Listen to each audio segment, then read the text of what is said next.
Charlie's assassination is not just a turning point for America, but a turning point for the entire world. It is expected that over 1 million British citizens will flood into London this weekend to protect freedom of speech and to mourn Charlie Kirk, who sacrificed his life defending it.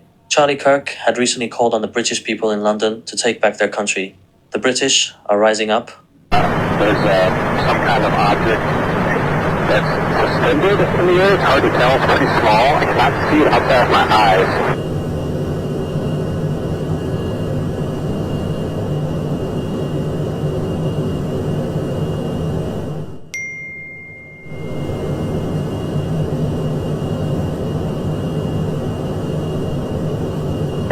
In the targeting pod, you can see something. I can't tell if it's metallic or what. And there's, I can see like lines coming down below, but I can't see anything below it.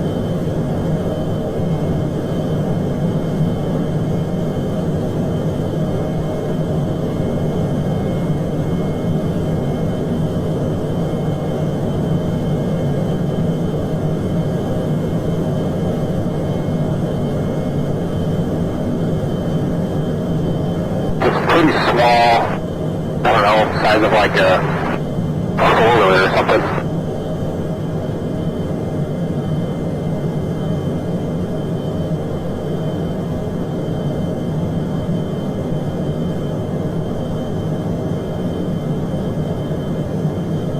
One looking outside is kind of like a blackish, I'm going to call it like a container.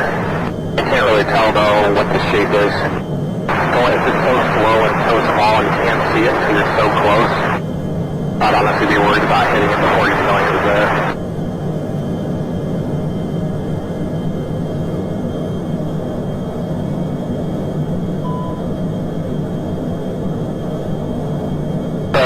I'm going to call it a balloon. You can definitely see strings hanging down below, but I don't see anything below it.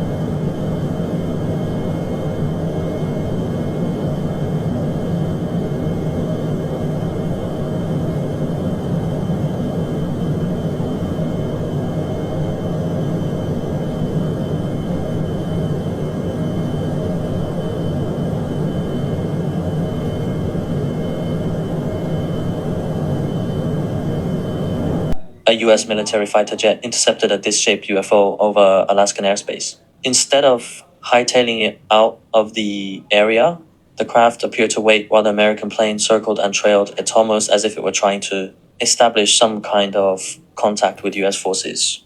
Charlie Kirk got shot and killed. How do you feel? Happy. Goodbye. Wow.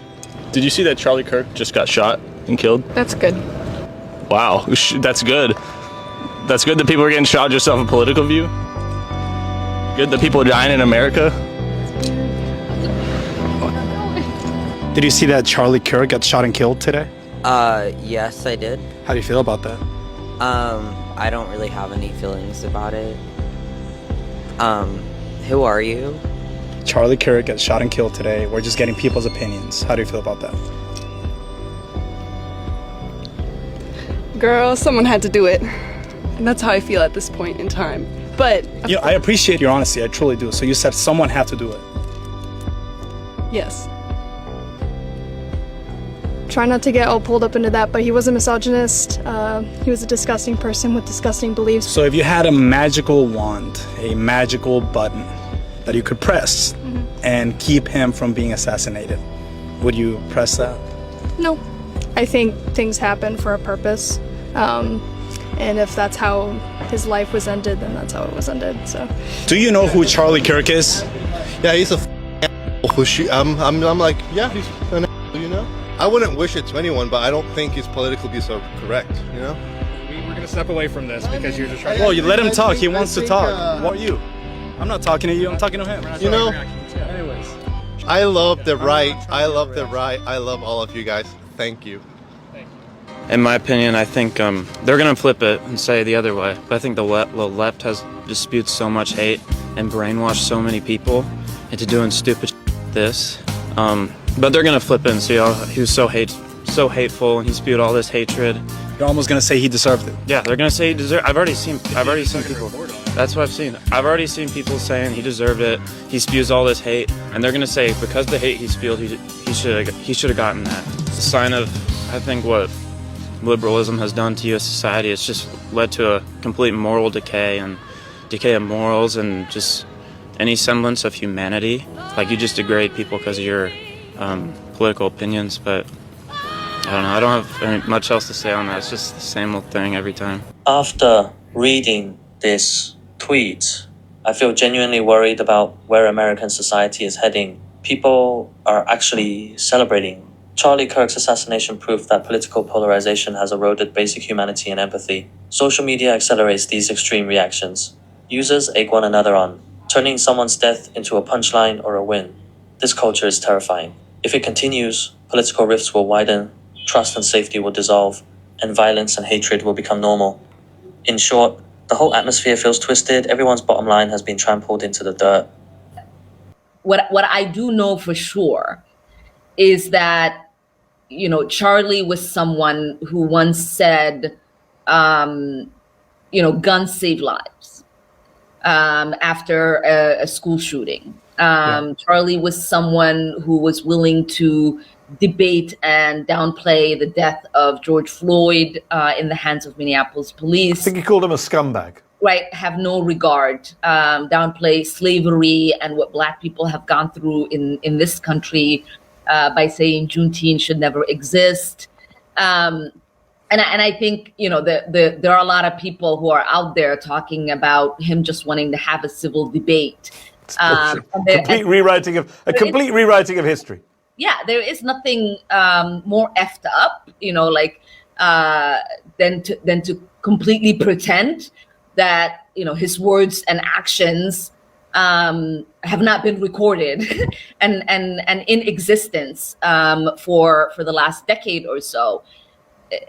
And it's infuriating, Dilhan. Omar was actually laughing and mocking Charlie Kirk after he was killed.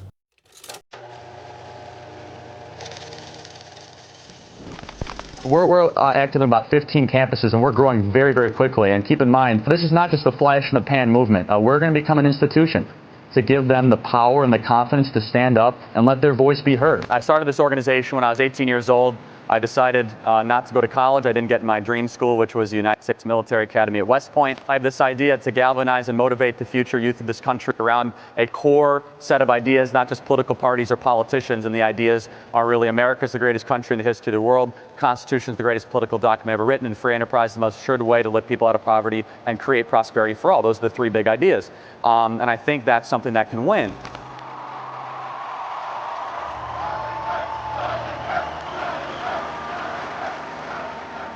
We as Christians are called to go into the public arena to correct error with truth. So I go to college campuses and there's a lot of error. We're all sinners. We all live in error.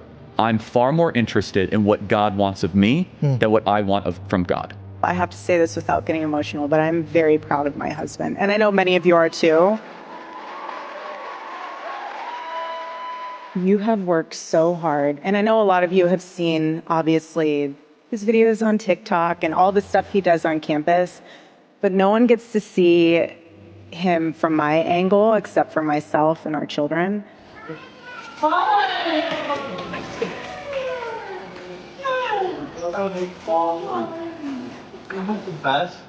And the sacrifices that he made this year, he's amazing. I'm very blessed. And I would not have been able to do any of it without Erica. And that's the real truth. I'll tell you what. You are here as a grassroots response to the top-down revolution happening in this country. I want our Turning Point USA students to receive a round of applause. These are the freedom fighters of America. The media said that Turning Point could never run a ground game. They weren't experienced. They didn't know Charlie, right? This is the greatest generational realignment since Woodstock. This generation is the most conservative generation that we have seen in well over 50 years, and the numbers show it. What young people especially are screaming at is they say, give me a structure that I can live my life by. And especially with young men, more challenging of them, more saying, you know what, honestly, I'm not gonna talk down to you. Stop being a boy and become a man. You wanna learn what that means? Come to church and I'll tell you what it means to become a man. Because we have the greatest story ever told. What can I do to save the country? You answer that question every single day. because you are doing the work to save this beautiful republic. You are doing something that is bigger than you. If everything completely goes away, how do you want to be remembered? I want to be remembered for courage for my faith. That would be the most important thing. Most important thing is my faith in my life.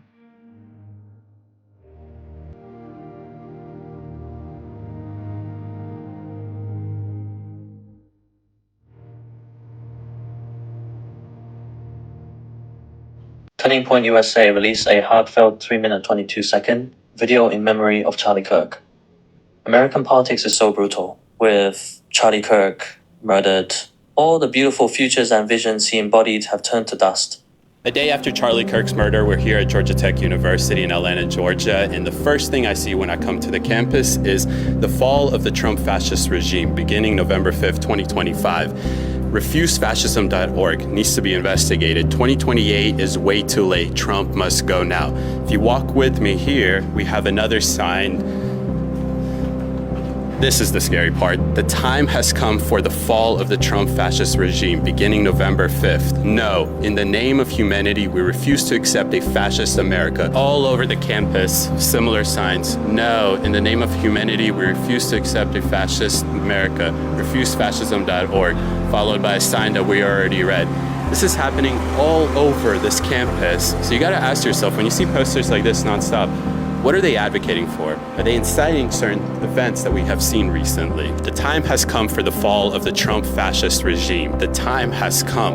I want to say that again. The time has come. That is what left-leaning organizations on college campuses at Georgia Tech are propagating to college students. So when I walk around and I ask students, do you condemn the murder of Charlie Kirk? And they say no. It's most likely because of stuff like this. The Georgia Tech campus in Atlanta was plastered with Trump must go signs the very day after Charlie Kirk was assassinated.